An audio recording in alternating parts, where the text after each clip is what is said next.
Section 3. Design Patterns in SOLID. In this section, we will look at misunderstanding and violating SOLID principles. SOLID is a popular concept.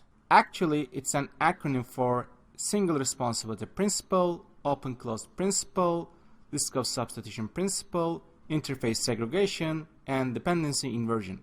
Most probably you are already familiar with SOLID.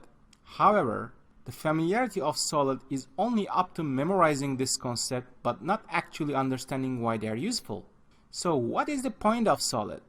While you may say it leads to better code, but actually there is one single goal of SOLID principles. SOLID is append-only. In the software world, changes are inevitable. You develop some feature and the next month another feature comes and you may have to change your code. The whole point of SOLID to help you to organize code so that instead of changing your code constantly, you only append new code. This may be too idealistic, but at least following of SOLID principles will help you to achieve that. Before seeing an example how append only is achieved, let's see typical violation cases for SOLID.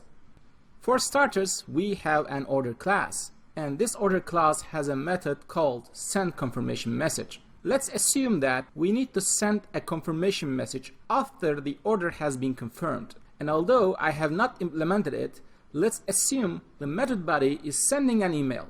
There's a problem though. Most probably, sending a message is not a duty of order class. So this clearly violates single responsibility principle. And most probably, this method should have moved to another class. This also violates dependency inversion. Basically, dependency injection principle says higher level components should not depend on lower level components. What do we mean by that? The high level components in this case, we mean our most valuable business logic, that is the domain, and our domain has the order class.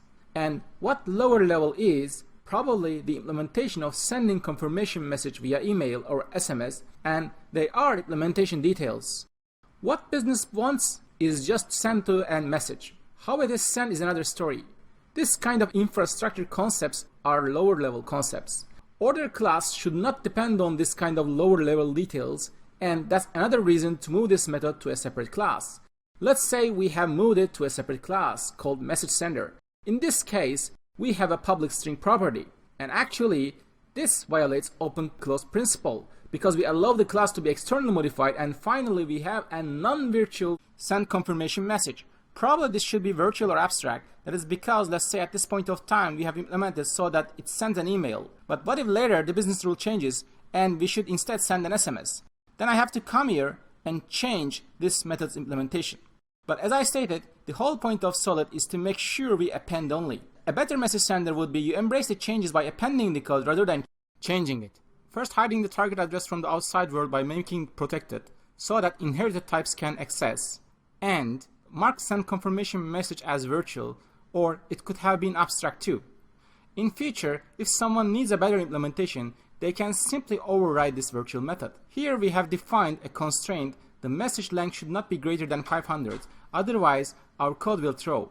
And let's say at a later point of time, we have defined an SMS sender. SMS sender in this case will get the target number and will pass it to the base class.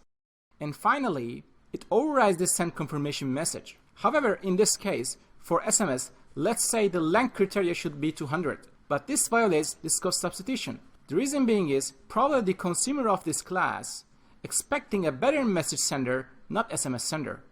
According to list of substitution, more specialized types should not restrict preconditions further, because the client using better message sender already accommodated itself to send message to 500 without the client being aware. We are restricting it further, and this inevitably will cause issues. So be careful about list of substitution.